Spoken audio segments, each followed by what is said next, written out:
Hello and welcome everyone to episode 82 of One Piece at a Time, the One Piece read-through podcast where we read and discuss 5 chapters of the One Piece manga each and every week. I'm your host, Derek Bittner, and I'm joined by my wonderful co-host and freelance letterer at Shonen Jump, Brandon Bovia. How you doing, Brandon? I'm doing pretty good. I'm, of course, Brandon Bovia, letterer of various manga and liver in the timeline of, we are living in a pre-live-action One Piece timeline for the last week this week. Yeah, that's a weird feeling, especially because they put out that behind-the-scenes video and there's more scenes of it. You watched it too? No, I have not watched it. Oh, you have not watched it. But there's new scenes in there. It's like, damn, this is looking good. I mean, it was sort of the thing where I was like, I'm gonna watch this anyway. So yeah. No, I get you, but it was like curiosity took over at a certain point. Yeah, the reaction to it seems mostly positive, which again is just like Blows that in and of itself is weird. Yeah, it's just like I'm in such a weird emotion about it, and we'll get to when we get to it. But yeah, it's just one of those like I was expecting the worst, and now I have to come to terms with the fact that it like. I don't know. We're all going to be changed people in a week. Yeah. It'll be a weird feeling if we come back and we say, this is the best live action anime adaptation ever, which is very possible. The bar is on the floor, but the fact that they could get over that, I think is really, that's special. Like you don't get that every time. No. Certainly not. So yeah. And for it to be of one piece of all, I just can't get over that. Yeah. The thing that would be the most, feels the most impossible to do. Yeah. Oh boy. You look at Ghost in the Shell, it's like, yeah, you can do Ghost in the Shell. You look at Cowboy Bebop, yeah, you can do Cowboy Bebop, and yeah, no, neither worked. It just, yeah. So we'll see. We'll see. Yeah. Well, in the meantime, who's ready for some action as we jump into more of the beginning really of Enies Lobby with chapter 376. I got it. And Hina saw right through those disguises and just beats the heck out of all of them with Hina strikes. And I finally remember, thanks to the chapter openings, I finally remember what her name is. Miss Valentine. I was going to I had her Wikipedia or the One Piece wiki page up. I was like, I'm not going to forget her name this time. So I found it very funny that you did the same thing. Yeah. Like, we're going to get this right. I apologize to all of the people listening who are probably screaming at us. Like, don't you remember her? You fool. How could you not? But she's already been captured by Hina. And not looking so that good was to fast. The crew. Yeah, I mean, It's not surprising. I feel like Keen is definitely strong enough to take all these guys down. Yeah.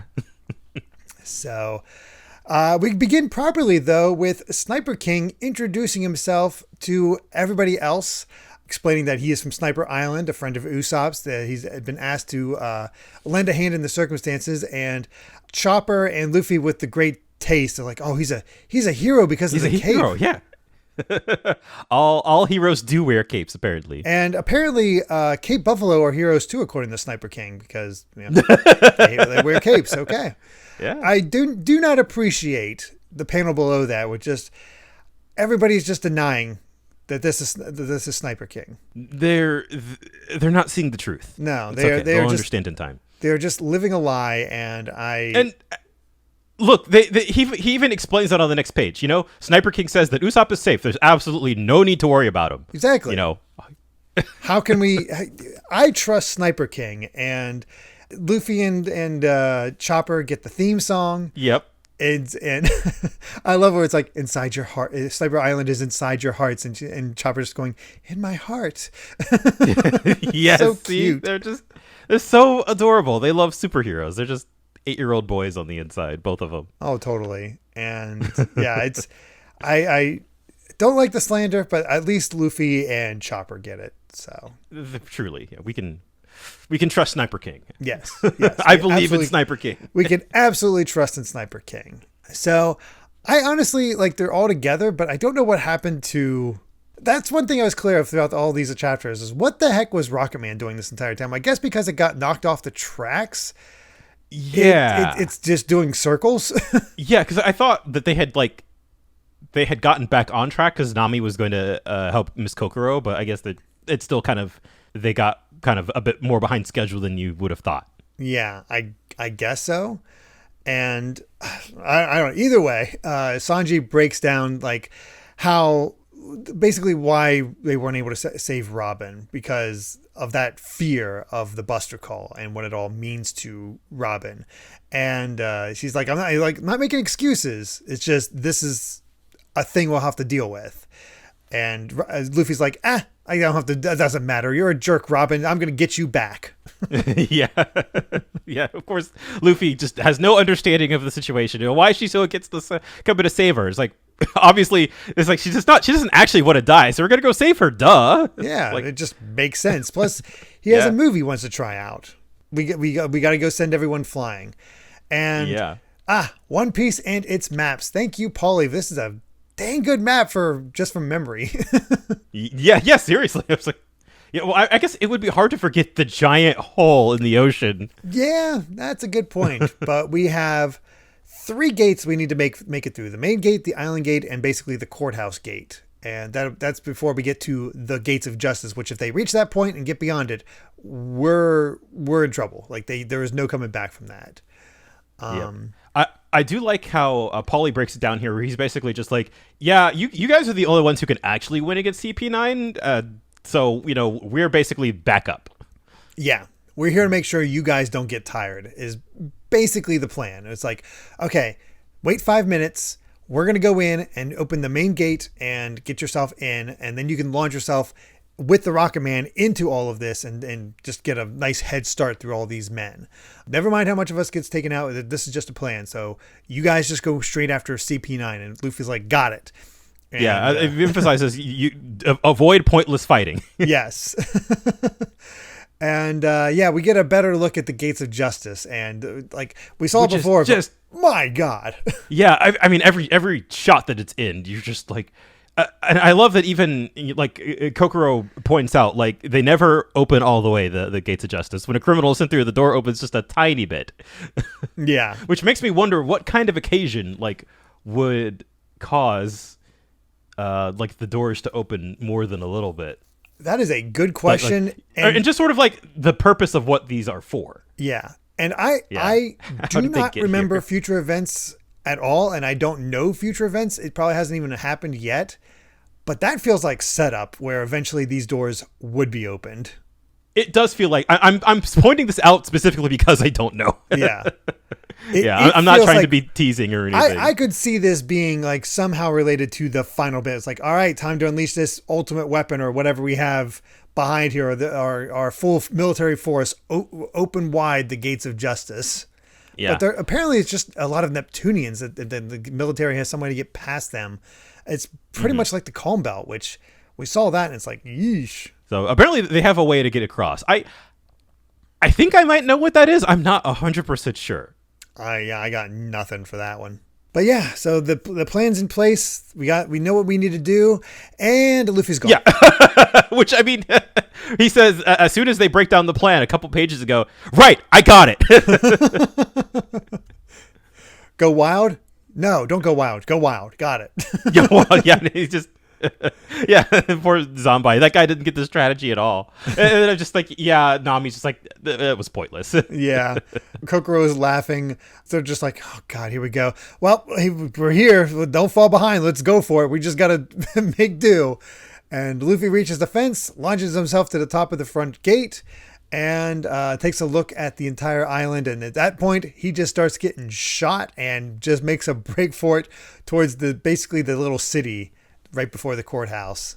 Yeah, I really love that shot of him like hanging out like under the flag, just like on the flagpole, going like, "Wow, this place is huge." It's like a tourist going on.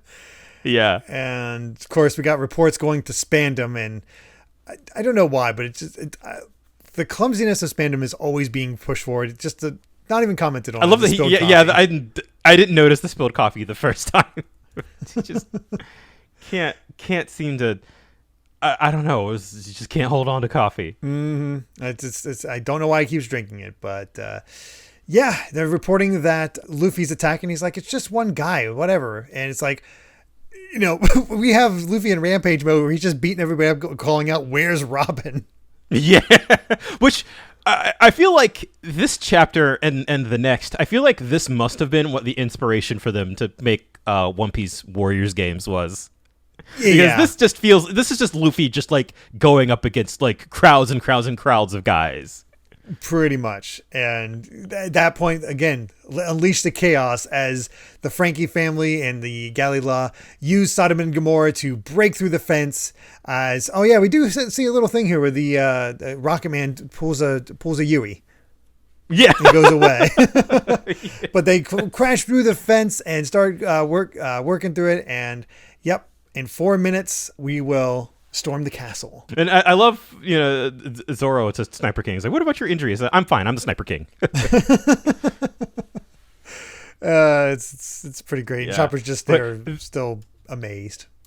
This chapter feels like this is Enies Lobby, like, starting in earnest. Just, like, Luffy's on the island, the chaos has ensued, and now we're in for a whole bunch of fighting. Oh, yeah. Bring it on. And, Chapter 377, The Big Showdown on the Judicial Island. And this is just one of those classic. Yeah. Oh, this is great. Intros. Like it's so good to see all the Straw Hats plus Franky facing off against all of our and Sniper CP9s. Yeah, and Sniper King. 2 non-Straw Hats and actually, I guess technically Robin's not part of it there. So we got 5 we got 5 Straw Hats and 3 non-Straw Hats lined up against CP9. And this is about the coolest all of them look for CP9. Pretty much. Like, all of them look that cool. It's the black. Yeah, it's the black. And honestly, this is a good lineup. This is just it really is. It's cool. It reminds me of the whole against Baroque Works. The Alabasta one? Yeah, the Baroque Works one. But yeah, I think this one's kind of cooler. Yeah. Either way, Luffy is approaching the island gate and he's fighting off the pirates, jumping over, and does I'm going to guess this is his new technique, the Gum Gum Ally robot. Yeah, which I was going to say first off, he starts this fight off with a gag, and it's pretty great, where he's just like he wraps himself around another Marine guy and just starts like controlling his body. But I think what I love about Luffy's action in this chapter is how it really emphasizes his like acrobatics. Yes, which I feel like is an aspect of like his fighting that we don't generally get to see. Not too often, because it's usually one-on-one where it becomes definitely more fight based, and you see his speed, but seeing it demonstrated against normal people, how he's able to jump away quite easily and let the 2 other Marines cut the back of the guy he was controlling, which is kind of brutal. Yeah, and then he lands on their heads and then like smushes their heads together with his feet. Like it's just there's a lot of really cool action concepts, and then the way that he like slides through like 2 more like the swords of 2 more guys trying to cut him, and then just counterattacks after. Like there's a lot of really fun paneling going on here. Yeah, really kinetic. Reminds me of Zoro versus Whiskey Peak.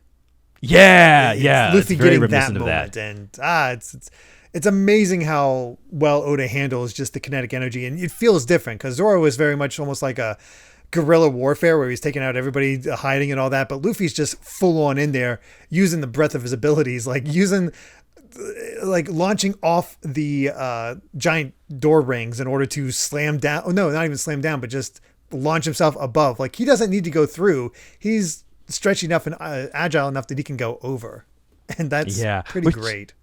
I mean, I mentioned, this is probably where they got the inspiration for like making One Piece Muso games, but I feel like that is an aspect of games that I feel like is underemphasized, is sort of like Luffy's like core movement abilities. Yeah, you almost need to make him to like platform and parkour. Yeah, you need to make him a bit more Spider-Man-ish to really exactly. That. But you don't get these big cities like to play around in like you do with Spider-Man. It's a lot tougher thanks to the setting of One Piece.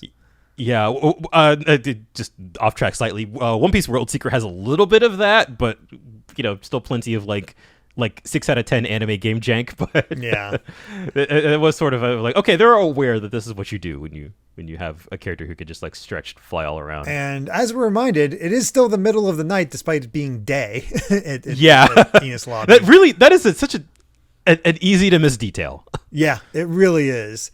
Because they're like, hey, wake up these guys named Oimo and Kashi. They're supposed to be the guards and need to take care of him. Oh gosh, I need to remember names, but beard guy, Jabra. Jabra, thank you. He's like, why are you concerned about a few intruders? You got us here, and that's when Spandam's like, no, this island of justice is the entryway to the world government. Like, it's an embarrassment to let them even get this far. We need to just take them down. I really do this emphasis on like symbols and symbolism and sort of like symbols as like what it means for power. I think is really interesting from it kind of seeing his perspective on like this is like the symbol of justice in the entire world, and it looks bad. Yeah, basically our world government insignia is sacred. Yeah, it looks bad on us, for somebody to run rampant in this place. Yeah. All the while, the Franky family and Galley-La have arrived, and we get some cool techniques from everyone. We get the figure 8 knot from Paulie, the bazooka bat from, I always forget his name, but the leader of the second in command. Zambai, yeah. He's like, I don't need to waste bullets. I can just beat you over the head with the bazooka. Even just bonk. Even Mozu and Kiwi are slicing through people with their swords. Like it comes across as a pretty brutal fight. Yeah, and then like the teamwork with Lulu and Tilestone. Apparently, I guess like just being in the vicinity of another person, like Lulu's hair just like makes other people's hair stick out. The cowlick coming out of the nose is amazing. I don't know how what? I don't either, but I love it. It's stupid, but I love it. That's really what it comes down to. I just love watching all of these characters kind of like combo off each other and work together. Mm-hmm. Yeah, it's pretty great. And then we have our 3 big guys, named the Mighty Destroyers. They're the ones who actually get the gate open and start storming across that thin piece of land above the waterfalls, and they're like, all right, let's go. But then we get introduced to Oimo and Kashi, who turn out to be giants. Yeah, I also kind of forgot about these guys. Yeah, I totally did too. But man, it definitely puts in perspective the size comparisons. I love that spread of just like, because you got the destroyers for the Franky family, who are obviously like taller than your average person, and then you have giants who are just, and I don't know, they come honestly up to like kind of seem gut. smaller than the giants we had back in Little Garden. Oh yeah, actually for sure, like totally. Yeah, they're not even huge giants. They're they might even be runts compared for giant's sake, but because they're just big anyway. I would love to see a size comparison. Yeah, same. Yeah, same. Because I might have to look into that later. Feels like they're not as tall, but I don't know. It's hard to say for sure. But then we like Oda showing off. We get that amazing 2-page spread, and we turn a page into another 2-page spread. There are a lot of really badass spreads in this set of chapters, and I love the dialogue here too. Oh yeah. It's like, how many dozens did you bring, Straw Hat Luffy? There are 10,000 soldiers on Enies Lobby. It's like, and Luffy's just like, yeah, I'm by myself, out of my way. Oh man, just cracking his knuckles. That's how you end a chapter. That's hype. It's like, and the thing is, you don't feel worried. Yeah, no, not at all. You're just like, oh, there's 10,000 of them? Sure. Yeah, that'll do. I honestly was like, wow, what is this all about? When I flipped the page and saw the chapter name for 378, chapter 378, Casualties. I'm like, oh no, what's that all about? But yeah, as far as Miss Golden Week, her and Mr. 5 escaped thanks to his booger bombs, and Miss Valentine is still captured back there. But yeah, and looks like they're being chased by a couple of familiar faces. Balls. Yeah. I don't know. What a fun way for these covers. I love how these cover stories are kind of converging. Yeah, to a degree. This has been a really fun one because it's not a redemption arc or anything like that. It's just them what shenanigans are they getting up to? Yeah, it's great. Yeah, this might be a top tier one. Yeah, seriously.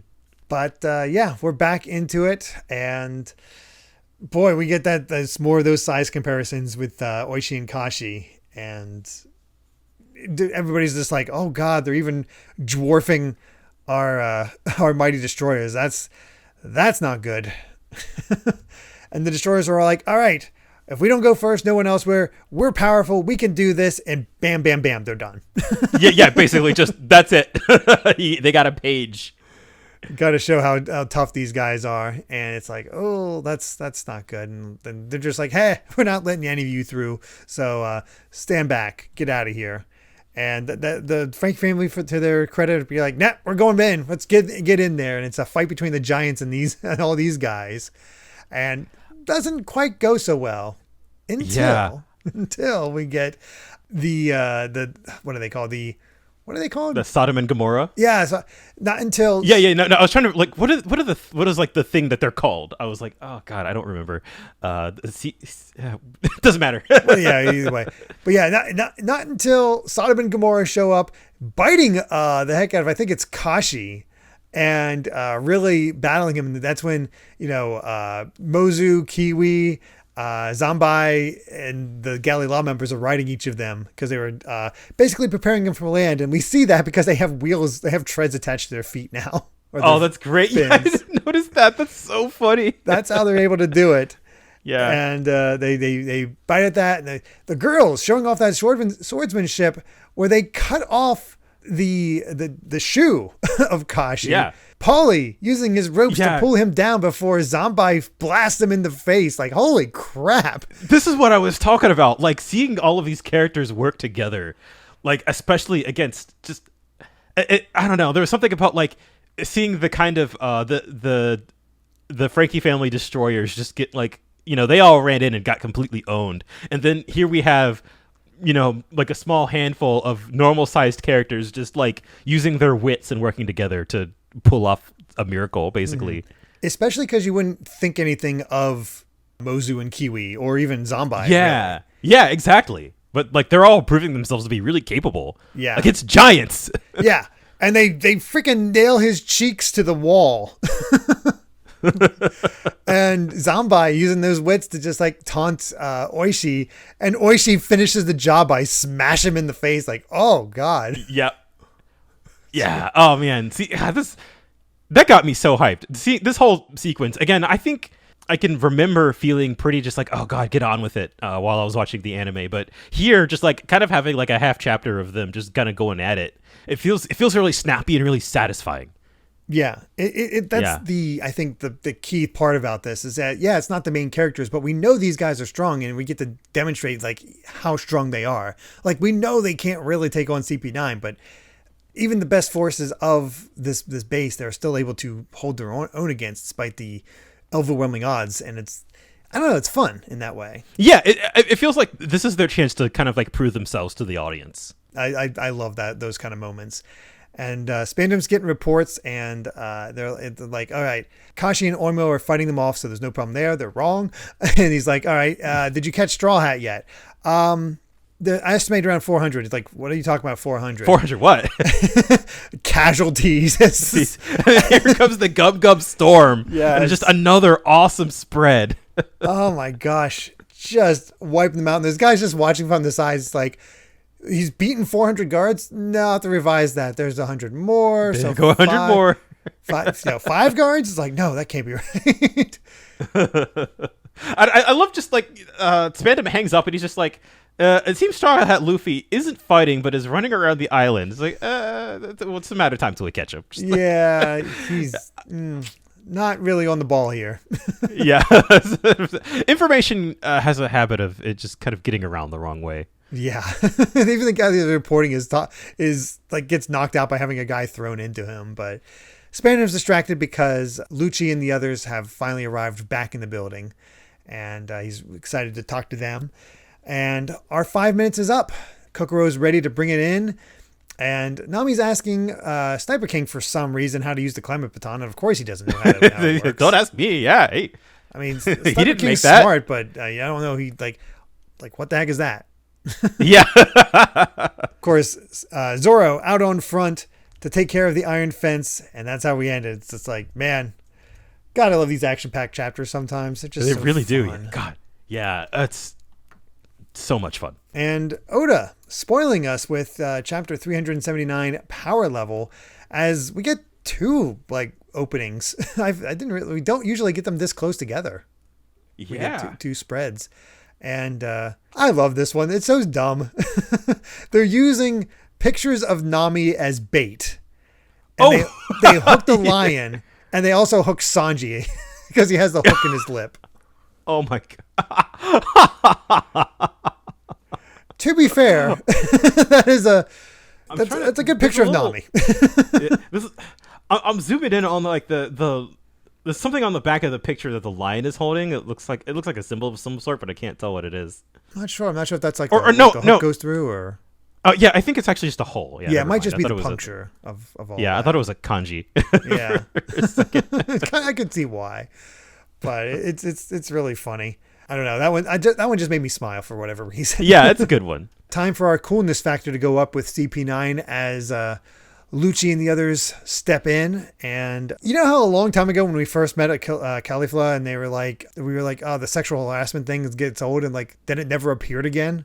It's like, oh, yeah, must have overestimated it. We just got our quota just in this little interaction, and you know what? It's actually funny here. It's like best used here. I'm of two minds of it. I like that it's so ridiculous that it's funny, but at the other hand, I am just kind of like, The thing is, what I like about it, it's not a joke against her thinking everybody that interacts with her is sexual harassment. The funny part of the thing that makes it work much more often, much better, and I can't remember what her sexual harassment comment was the first time around, but it's all in relation to Spandam. It's just like, I don't like you, Spandam. You just being around me, it feels like sexual harassment.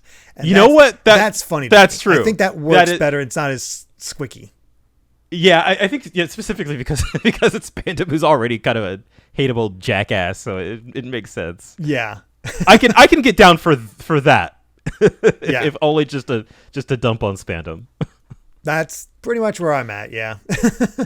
And we see that there's a rivalry between Lucci and Jabra, and just all of them sort of interacting. It's just an odd thing, and you can just see how big the others are. It's just like, oh my god, it's just this side. Yeah, the sort of like you got all the big guys on one side and all of the other guys from Water 7 on the other side. It's just like they're just like tall and lanky, and then you just got like the just big chunky guys and Jabra. And as soon as what's his name unzips his mouth, everybody just takes a turn beating the hell out of him. Yeah, like, I was like, what's this? Huh? Like, is it just because of him opening his mouth and they don't want him to spill any secrets or something like that? That's where I was going for. I was so confused, but then he's like, "Oh, here's my skill, Tiwase ranking." Yeah. So this is some lettering tech for you, because this is it took me a second. This is te awase, which is a Japanese word that basically means like it's like a contest. Oh, okay. Like a competition. Yeah, but you wouldn't know that because they broke it in a way that makes you think T weighs what? Yeah. So they should have just like translated it. I don't know, leaving it in Japanese and breaking it incorrectly. It's just like maybe they thought it sounded cooler. I don't know. Yeah, it's a little odd, but yeah, basically power levels. Yeah, that's what it is. It's our way of getting power levels just for this one section, because I don't know if other people in the anime, manga, whatever the story have this power, but no, I don't think this ever comes up ever again. Yeah, it's just for this, and we find out that Galley-La, as if a standard one man with a weapon is a power level of 10. Everybody else, their power levels are Galley-La at 630, Blueno at 820, Kaku at 2200. Holy crap! That's the biggest surprise, honestly. And Lucci at 4000, almost twice Kaku's power. I can't help but think of the over 9,000 scene from Dragon Ball, up to the point of like Jabra is basically like Nappa in the scene. He's like 4,000. There's no way that could be right. Yeah, it's pretty much it's true. It's like that level of power is unheard of. You know what I just realized? Because he specifically said 6 powers, and to say that level of power is unheard of. We know there's stronger people out there. I wonder if it's only to measure other people that use 6 powers. It's specifically to measure their power with the 6 powers.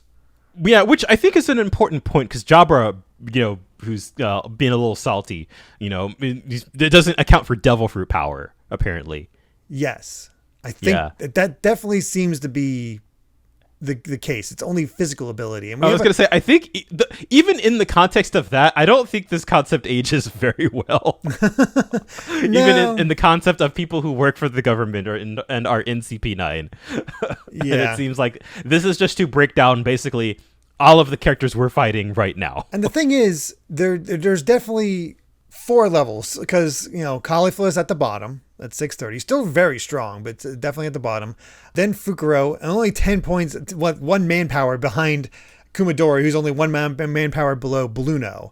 And it's not until after Bluno that you get a jump to the top 3. And Jabra's only 2 manpower away from Kaku. Like, it's basically Lucci, Kaku, Jabra, and then everybody else. Yeah, basically. I want to know how Fukuro measured his own power. Did he just punch himself? Maybe. Yeah, I don't know. I'm not sure. Well, turns out that Jabra has a Zoan type devil fruit as well. By the way he talks, we definitely have some sort of dog. Yeah. I was gonna say the way that I completely forgot that this was foreshadowed here at all.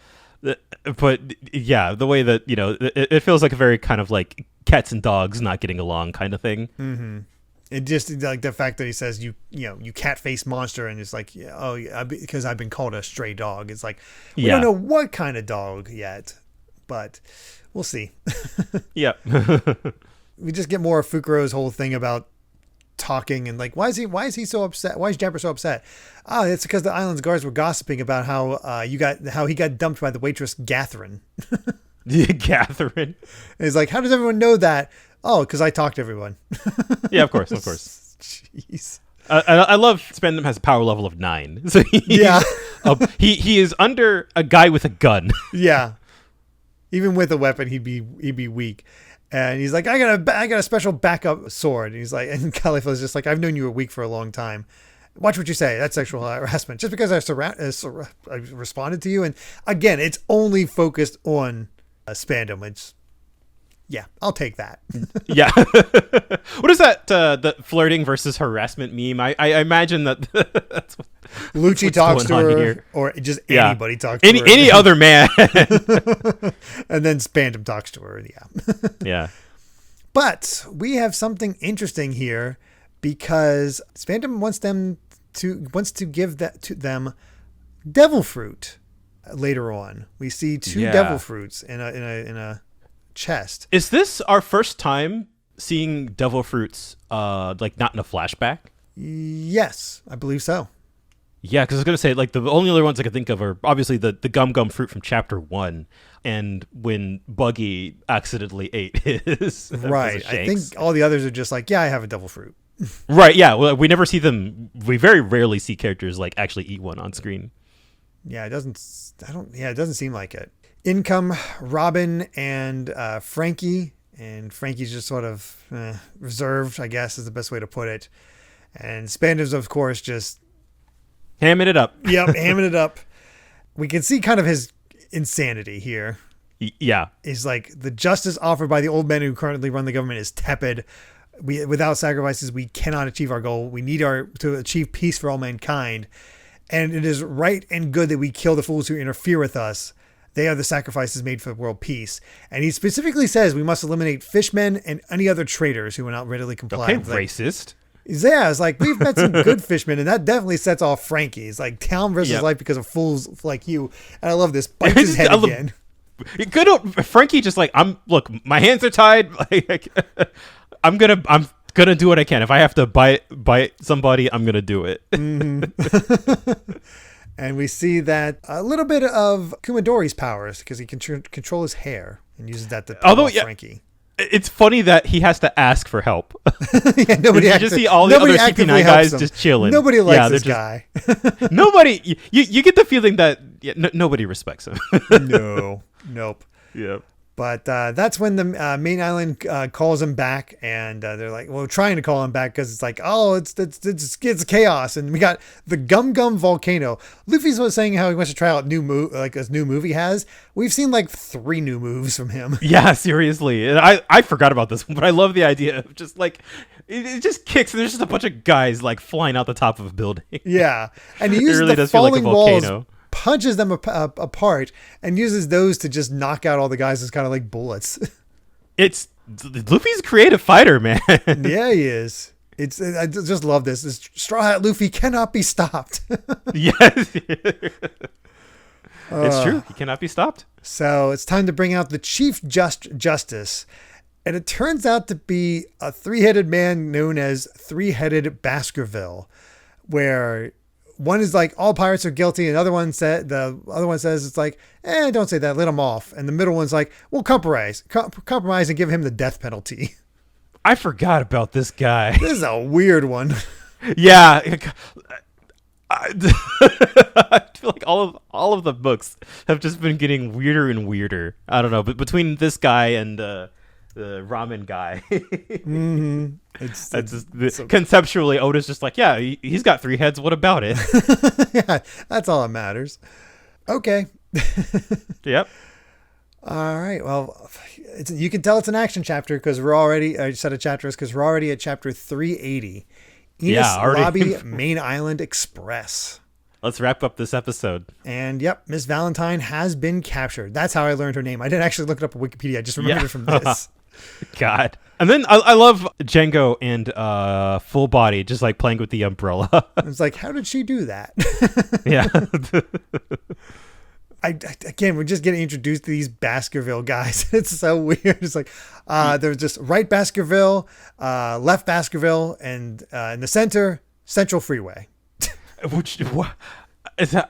Oh man, I might have to look into that later. Is that something lost in translation? Is that supposed to be a joke? I guess the joke seems to be is like he just would says think, something out of pocket. Yeah, you would think one is extreme one way, the other is extreme another way, and the middle one is just completely off topic, so the two on the edge just bonk them in the middle.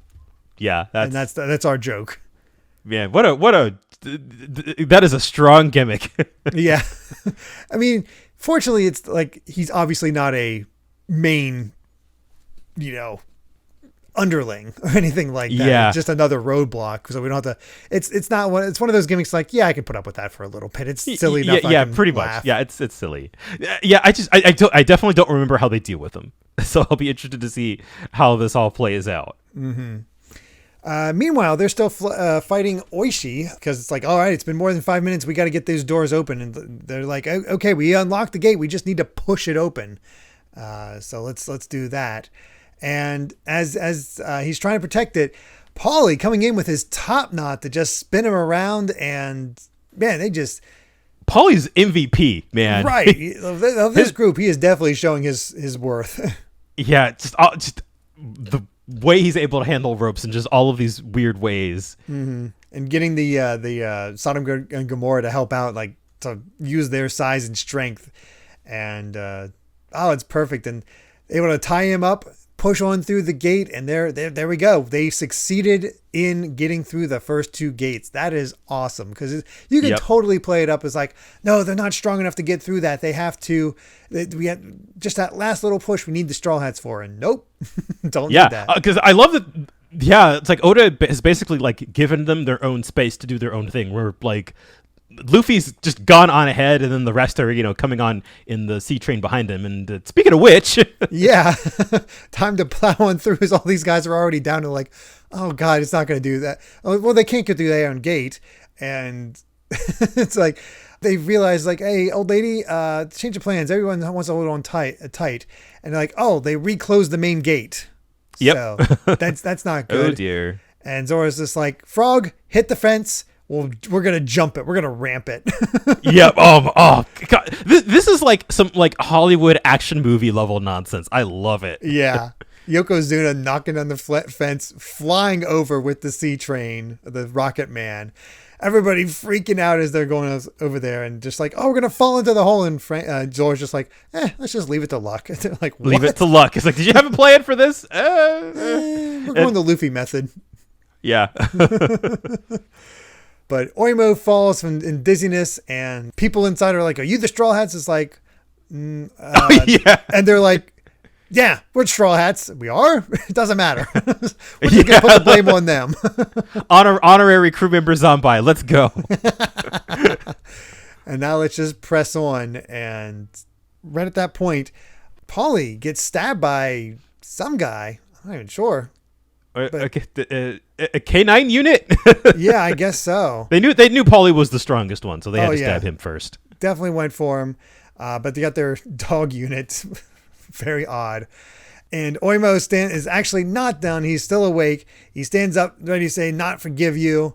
And that's when the Rocket Man crashes into his back. Into his back. Yep. And then I love that everybody's like, what was the point of opening it? Rocket Man jumped over the gate. They jumped over it. And Which is just hilarious. Oh, it's so good. That's Oimo done for sure.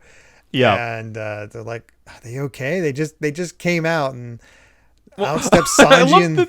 I just noticed Rocket Man's nose is bent. Yeah, it was a rough landing, but hey, Zoro and Sanji are out there already, and like, who are those two? It's like, should we introduce ourselves? Not really. It's like, we've been waiting for you. And I love Sniper King, just as I ordered, just passing out on the ground. Yeah, I believe it. I think he gave that idea to Zoro. Yeah, he's the man with the plan. Yeah. He's just reckless enough to believe in the heart of Sniper Island to make this plan work. And thanks to him, Zoro and Sanji are ready to unleash. Man, these chapters have escalated in such a fantastic fashion. Yeah, they absolutely have. It's so much fun. God. We were talking about the release on the train, and this just builds up from that. It's just like, yeah, it's a rampage. We haven't gotten a proper rampage in a while where they just are completely overwhelming. And actually, I don't know if not since Whiskey Peak have we gotten anything close to this, because we couldn't really rampage in Alabasta because we didn't fully know who everybody was as far as Baroque works. We just didn't have a bunch of them at any one point, and everybody was too split up in Skypiea. So, yeah, this is the first time in a while to really just unleash on hordes and hordes of enemies for our, One Piece warriors. Yeah, exactly. It's just like, all right, we got to... this is the seed of a Warriors game coming out in 6 years from whenever this would be published. Yeah. I imagine this would be a fun level. Yeah, I was thinking that the whole time. I'm making One Piece Muso comparisons. I don't think I've played the earlier ones to know, but it feels like this is just what they would... This is what that game concept was built for. Yeah, I've not tried it myself, so I don't know. But man, it's just pure fun. Yeah, and I'm looking forward to seeing what other kind of craziness we have. Yeah, now that Zoro and Sanji are here, it feels like the powerhouse of the Straw Hat Crew is just ready to just blow. Yeah, and we haven't even gotten to CP9 yet. We're still going through all the chaff. Seriously. Oh man, I have no idea who fights our Baskerville guy. Yeah, I have no idea what Baskerville plays in all of this. Not a clue, but yeah, fun set. Looking forward to more as always. But I believe with that, we've said all we've wanted to say about chapters 376 to 380 of One Piece. Thank you so much for listening, and you can find more of my ramblings and stream VODs over at BitNerd Games on YouTube, or BitNerd with an underscore at the end on Twitter. And Brandon, where can everyone find you at? I am at Brandon Bovia on Twitter, talking about, anime, manga, games, and my job.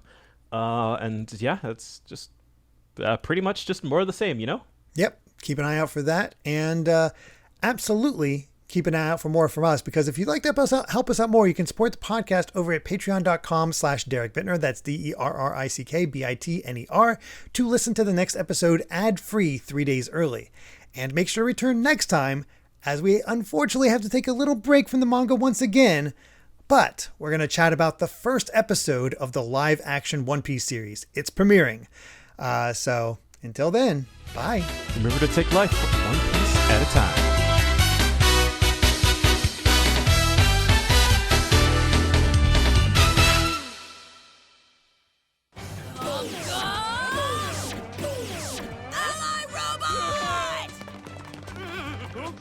Beep, beep, beep.